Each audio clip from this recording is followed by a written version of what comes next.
बिस्मिल्लाहिर्रहमानिर्रहीम, अस्सलाम वालेकुम। आप उसामा गाजी यूट्यूब चैनल देख रहे हैं।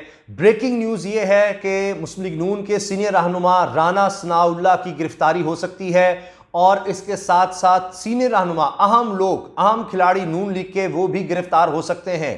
क्यों और किस तरह? क्योंकि अभी जब मैं वीडियो बना रहा हूं और इस वक्त जो खबरें पहुंच रही हैं या जो इतलात हैं, ज़राए बता रहे हैं, वो ये हैं कि राना सनाउल्लाह के घर पुलिस पहुंच चुकी है और हो सकता है कि उनको किसी भी वक्त गिरफ्तार कर लिया जाए।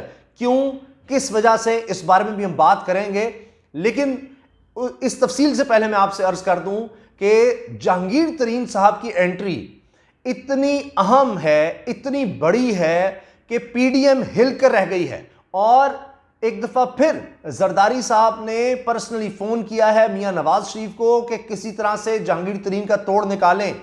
और बात ये हुई है, मीडिया में तो ये बात आ गई है कि जो खबरें आई हैं कि जी दोनों के दरमियान टेलीफोन पर राब्ता हुआ है और जरदारी साहब ने कहा है कि हर सूरत हमने यूसुफ रज़ा गिलानी को जितवाना है। नवाज शरीफ ने इस पर इत्तफाक किया है। अब उन्होंने 2 घोड़े दौड़ा दिए हैं, शाहिद खान अब्बासी नून लीग की तरफ से और राजा परवेज अशरफ। अच्छा, ये दोनों साबिक वज़ीर आज़म है। राजा परवेज अशरफ पीपल्स पार्टी की तरफ से, दोनों को कहा है कि पूरी तरह लग जाओ, जोर लगा दो, यूसुफ रज़ा गिलानी को हर सूरत जिताना है, हफीज शेख को हराना है। जबकि अब जहांगीर तरीन साहब पूरी तरह से एक्टिव हो गए हैं। और एक बहुत बड़ी खबर आई है कि लगता है कि कुछ बर्फ पिघल रही है और पिछले काफी लंबे अरसे के बाद जहांगीर तरीन साहब चूंकि कई कोशिशें कर चुके, कई दफा कोशिश की कि एक मुलाकात इमरान खान से हो जाए, एक दफा बात हो जाए, लेकिन वो नाकाम रहे। और अब राजा रियाज ने, अरब न्यूज की खबर है कि राजा रियाज जो कि तहरीक इंसाफ के रहनुमा है, मेंबर कौमी असम्बली है, उन्होंने कहा है कि इमरान खान साहब ने टेलीफोनिक राबता किया है बराह रास्त जहांगीर तरीन के साथ। और जाहिर है कि मामला यही सेनेट इलेक्शन है, हफीज शेख को इस्लामाबाद की सीट से कामयाब करवाना है। अब यह पहली दफा हुआ है काफी अरसे में, जब से ये शुगर स्कैंडल आया तब से लेकर अब तक ये मुलाकात या किसी भी तरह का कोई राबता नहीं हो सका था। जहांगीर तरीन की कोशिशों के बावजूद वो अपने आप को क्लियर करवाना चाहते थे इमरान खान की नज़रों में और बताना चाहते थे कि असल में क्या हुआ है, चीनी स्कैंडल में उनका कोई ताल्लुक नहीं, अपनी सफाई पेश करना चाहते थे। लेकिन बहरहाल इमरान खान साहब ने बार बार इनकार किया। उन्होंने कहा जब तक ये मामला चलता रहेगा, इन्वेस्टिगेशन होगी, इदारे अपना काम मुकम्मल नहीं कर लेते या मामला अदालतों से क्लियर नहीं हो जाता, तब तक वो जहांगीर तरीन से नहीं मिलेंगे। लेकिन अब राजा रियाज ने यह कहा है, फैसलाबाद से इनका ताल्लुक है, एमएनए है, उन्होंने कहा है कि जी इमरान खान ने जहांगीर तरीन से राबता किया है, फोन पर बात की है। अब राजा रियाज साहब ही वो शख्सियत हैं जहां सबसे पहले पहुंचे जहांगीर तरीन साहब। हफीज शेख ने जब मदद मांगी कि मुझे इलेक्शन में बड़ी मुश्किल है, आप मेरी मदद करें, तो राजा रियाज के पास पहुंचे फैसलाबाद में और अपने तैयारे के जरिए जहांगीर तरीन वहां पहुंचे। और सिर्फ राजा रियाज नहीं बल्कि वहां पर कई एमएनए से मुलाकात की। राजा रियाज का कहना है कि पंजाब के तकरीबन सभी से अब जहांगीर तरीन राबते में हैं, जितने भी एमएनए एमपीएस हैं उन्होंने अब पूरी तरह से मैदान संभाल लिया है। अब आप देखिए कि जहांगीर तरीन की अहमियत का अंदाजा लगाएं कि जिस तरह किंग मेकर किसी को कहा जाता है, कि यह असल में डिसाइसिव फैक्टर नजर आ रहा है। क्योंकि इससे पहले बहुत ज्यादा कॉन्फिडेंट नजर आ रहे थे जरदारी साहब भी, नवाज शरीफ भी, और इसीलिए उन्होंने कहा कि हम यहां उतार रहे हैं यूसुफ रज़ा गिलानी को और जब ये जीत जाएगा तो इससे साबित हो जाएगा कौमी असम्बली के ज्यादा लोगों ने हमें वोट किया है, पीडीएम को वोट किया, उसके बाद फिर हम तरीके अदम एतमाद ले आएंगे और शायद फिर हमें धरने की या लॉन्ग मार्च की जरूरत ही ना पड़े। लेकिन जहांगीर तरीन के आने से सारी बाजी पलट गई है, सारे मामलात उलट हो गए हैं। हत्ता कि फवाद चौधरी ने भी किसी तरह से राब्ता किया है जहांगीर तरीन से और अब तो उन्होंने स्टेटमेंट दे दी है, क्योंकि जाहिर है जो मामलात हुए हैं उसके बाद फवाद चौधरी ने कहा है कि 39 वोटों से हारेंगे यूसुफ रज़ा गिलानी, पीडीएम 39 वोटों से हारेगी। उन्होंने नंबर भी दे दिया है। इससे पहले बड़ी मुश्किलात नजर आ रही थी। मुश्किलात का अंदाजा आप इस बात से लगाइए कि इमरान खान साहब ने खुद ये बात कही है, आज ये कहा है कि हमारे लोगों को, पीटीआई के लोगों को खरीदने की कोशिश हो रही है, सियासतदानों के लिए मंडी लग चुकी है। ये वज़ीर आज़म पाकिस्तान कह रहा है कि इस वक्त मंडी लग चुकी है, सियासतदानों को खरीदने की कोशिश हो रही है। और उन्होंने कहा कि सारे तो नहीं बिकते लेकिन कुछ बिक भी जाते हैं, तो वो ये खतरा महसूस कर रहे हैं अब तक। इसी वजह से उनको जहांगीर तरीन को फिर फोन करना पड़ा और वही किंग मेकर जो इलेक्टेबल्स को लेकर आए थे तहरीक इंसाफ में, तो अब फिर वो एक्टिव हो गए हैं और एक दफा फिर हुकूमत को जरूरत पड़ गई। हत्ता के साथ साथ सफाइयाँ भी आ रही हैं, क्योंकि वज़ीर इत्तलात शिबली फराज ने कहा है कि जी वो खुद एक्टिव हुए हैं इस्लामाबाद में और हुकूमत की तरफ से उनको नहीं टास्क दिया गया। लेकिन बहरहाल वाज़े तौर पर नजर आ रहा है कि जहांगीर तरीन अब भरपूर गेम उठा चुके हैं, जिसकी वजह से अब जरदारी साहब नवाज शरीफ को अब जाहिर है कि जो उन्होंने आपस में बात की है उसमें जो चीज़ें सामने आ रही हैं, जो स्टेटमेंट सामने आ रही हैं, उसमें यह है कि किसी भी हद तक जाना है। और जो अखबारात में या दीगर जगहों पर लिखा जा रहा है वो बड़ा दिलचस्प है कि हर तरह की हिकमत अमली बरूए कार लाई जाएगी यूसुफ रज़ा गिलानी को जिताने के लिए, हर तरह की, हर तरह में, हर तरह। तो हर तरह में पैसा भी है, ताल्लुकात भी हैं, सब चीज़ें आ जाती हैं। अब आप देखिए कि इसको फवाद चौधरी साहब ने जुआ करार दिया है यूसुफ रज़ा गिलानी को उतारने का मतलब, क्योंकि यूसुफ रज़ा गिलानी वो शख्सियत है कि जिनके जानने वाले तहरीक इंसाफ में भी हैं, क्योंकि पीपल्स पार्टी में कुछ लोग तहरीक इंसाफ में आए थे और यूसुफ गिलानी के उनके बड़े करीबी ताल्लुकात हैं। वो जब वज़ीर आज़म रहे तब भी बहुत से लोगों को उन्होंने नवाजा। फिर जनूबी पंजाब में उनके बड़े ताल्लुकात हैं, मुल्तान में उन्होंने बहुत ज़्यादा इन्वेस्टमेंट की, अरबों रुपया लगाया जब वो प्राइम मिनिस्टर थे। इसके अलावा अगर आप देखें तो GDA जो सिंध में भी उनके ताल्लुकात हैं, हुकूमती इत्तेहादी जमातों भी उनके ताल्लुकात हैं। तो इसीलिए अब से कुछ देर पहले तो स्टेटमेंट आ रही थी कि पीपल्स पार्टी के वजीर कह रहे थे और उनका यह कहना था कि तहरीक इंसाफ के आधे लोग हमें वोट करेंगे, यहां तक उनका था, कम से कम सिंध की हद तक तो ये कहा जा रहा था। और नासिर हुसैन शाह की गालबनी स्टेटमेंट थी, सूबाई वजीर हैं पीपल्स पार्टी के। तो अब जहांगीर तरीन के आने से इतनी गेम पलटी है कि फिर फोन कॉल्स और मौलाना फजलुर रहमान को भी एक्टिव किया जा रहा है कि सारे मिल जाओ, अब जहांगीर तरीन मैदान में आ गया है, जितनी कोशिशें हो सकती हैं कर लो।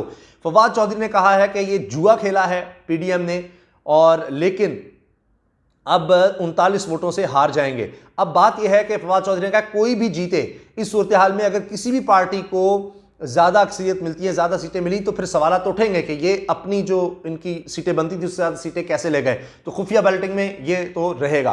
तो ये अब फैक्टर आ गया है, जबकि सुप्रीम कोर्ट की तरफ से एक बड़ी दिलचस्प स्टेटमेंट आई है, यानी ये कहना चाहिए कि रिमार्क्स आए हैं कि अगर आपने इलेक्शन लड़ना ही है तो खुलकर फिर एक दूसरे की हिमायत कर दें। जितना PDM है, जितना PDM मिल गई है, तो बताएं कि कौन सी जमात का बंदा किसको वोट कर रहा है, किस तरह से कर रहा है, ये खुलकर बात करें, ये कोई ढके छुपे पर ना करें और आज़ादाना फिर जमातें एक दूसरे के साथ ताबुन करें, ये ताकि ये पैसा शायद तो ना चले, पहले ही बता दें कि क्या हो रहा है क्या नहीं हो रहा, कौन किसके लिए वोट कर रहा है। बहरहाल अब आप देखिए जो राणा सनाउल्लाह साहब की गिरफ्तारी का मामला है, मैं उस पर आ जाता हूं। ये बहुत अहम है।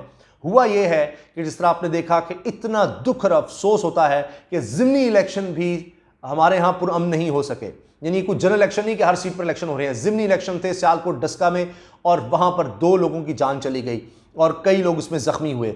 अब उसमें राणा सनाउल्लाह साहब का किरदार कलीदी कहा जा रहा है। इल्ज़ाम ये लग रहा है कि राणा सनाउल्लाह जत्थों की सूरत में आए, असलहे वाले लोग इनके साथ थे और वहां पर इतना ज़्यादा दंगा फसाद हुआ, हंगामा राई हुई कि 2 लोग जान से चले गए। एक का ताल्लुक तहरीक इंसाफ से है, एक का नून लीग से है। लेकिन वहां पर जो DPO हैं उनका यह कहना है कि असल में हुआ ये कि पहले पोलिंग स्टेशन में जावेद नाम का नून लीग का आदमी आया और वहां पर तकरार हुई, हंगामा राई हुई, फिर ये चला गया और उसके बाद ये फिर असलहे के जोर पर आया, साथियों को लेकर आया और फिर जैसे ही तहरीक इंसाफ के लोग वहां से बाहर निकले पोलिंग स्टेशन से तो इसने फायरिंग कर दी।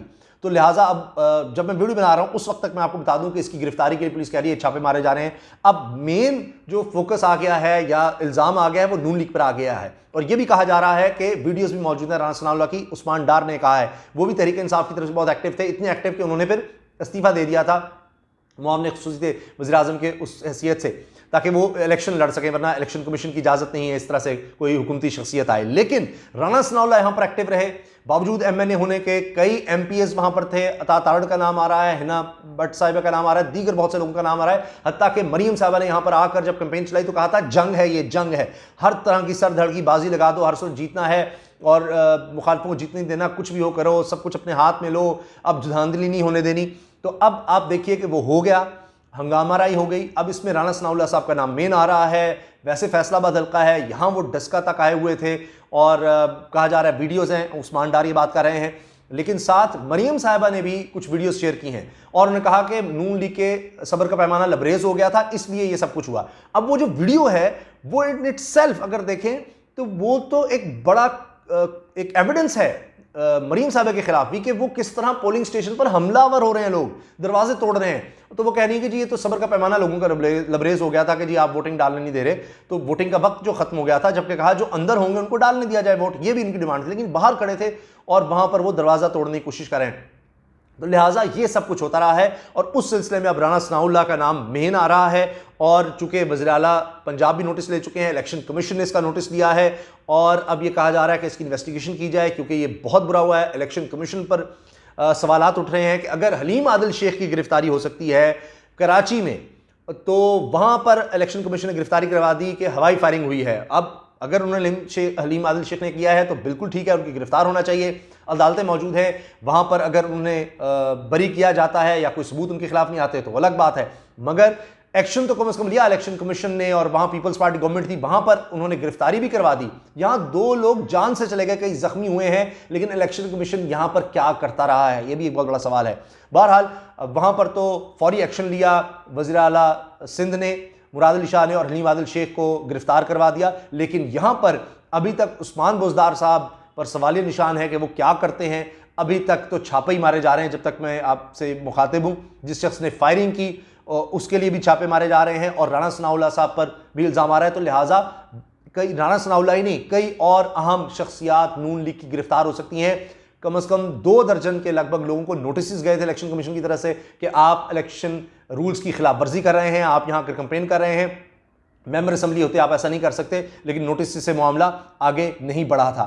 अब ये इस वक्त ताज़ा तरीन सूरत हाल है और नज़र यह आ रहा है कि अगर जहांगीर तरीन साहब जिस तरह से नज़र बहुत ज़्यादा एक्टिव हो गए हैं, तो अगर वो हफीज़ शेख को जितवाने में कामयाब हो जाते हैं तो उसके बाद का फिर अब सोचा जा रहा है, क्योंकि पहले तो था तहरीक अदम एतमाद लाएंगे इमरान खान के खिलाफ, लेकिन अब दोबारा से ये फैसला किया गया स्टैंडिंग कमेटी में पीडीएम की कि हम फिर लॉन्ग मार्च की तरफ जाएंगे। नाम लॉन्ग मार्च का होगा लेकिन इसको धरने की शक्ल दी जाएगी, और अगर रोका गया तो जहां जो होगा वो धरना दे देगा। फैसला भी उन्हें फैसलाबाद या डी चौक में धरना दिया जाए। ज्यादातर लोगों का ताल्लुक इस्लामाबाद पिंडी से होगा, इसके अलावा आज़ाद कश्मीर से और खैबर पख्तूनख्वा से बहुत ज्यादा लोगों को बुलाया जाएगा।